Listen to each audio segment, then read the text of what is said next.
আমরা বাংলাদেশের সাধারণ মানুষ যারা ক্রিকেট প্রেমী, ক্রিকেটকে ভালোবাসি এবং ক্রিকেট খেলা দেখতে পছন্দ করি, আমরা চাই বরাবরই বাংলাদেশ টিমটা একটু ভালো খেলুক, দেন একটা ভালো রেজাল্ট নিয়ে আসুক। আমরা যেই পরিমাণ সাপোর্ট করি বাংলাদেশ ক্রিকেট টিমকে, আসলে পৃথিবীর কোনো দেশ এত খারাপ খেলার পরও এত বেশি সাপোর্ট পাইছে কি না আমার জানা নেই।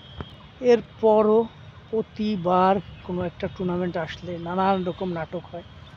কোনো সময় সিলেকশন প্যানেল নাটক করে, কোনো সময় ক্রিকেট বোর্ড নাটক করে, কখনো কখনো প্লেয়াররা নাটকে লিপ্ত হয়, কখনো কখনো প্লেয়াররা বিভিন্ন ধরনের বিষয় নিয়ে মিডিয়াতে চলে আসে।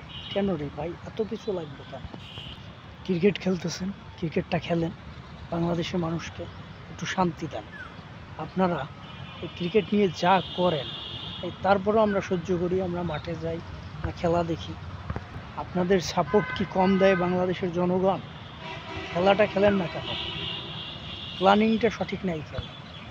এখন এসে 2024 সালে এসে এখনও ব্যাটিং অর্ডার ঠিক থাকে না, টপ অর্ডার ব্যর্থ হয়, টপ অর্ডার যেদিন ভালো খেলে সেদিন মিডল অর্ডার ব্যর্থ হয়, বোলিং লাইন আপে সমস্যা। সাইফুদ্দিন একেবারে 55 রান কি করে দেয়? কি বল করাচ্ছেন আপনারা তাকে দিয়ে? জনগণের সাথে আর মস্কারা কইরেন না। একটা ভালো জায়গায় দায়িত্বে আছেন আপনারা, ক্রিকেট বোর্ডটাকে একটা লেভেলে নিয়ে গেছেন, অ্যাটলিস্ট ইন্টারন্যাশনাল লেভেলে আমাদের মানিজ্যতটা রাখেন। বাংলাদেশের মানিজ্যতটা আর ডুবাইয়েন না। বাংলাদেশের মানুষ ভালো ক্রিকেট চায় আপনাদের কাছ থেকে।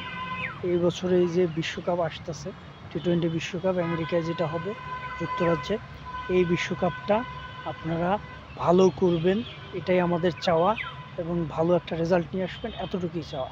মানে কাপ আনতে হবে না, ভালো একটা রেজাল্ট নিয়ে আসেন, সম্মান নিয়ে আসেন। ধন্যবাদ।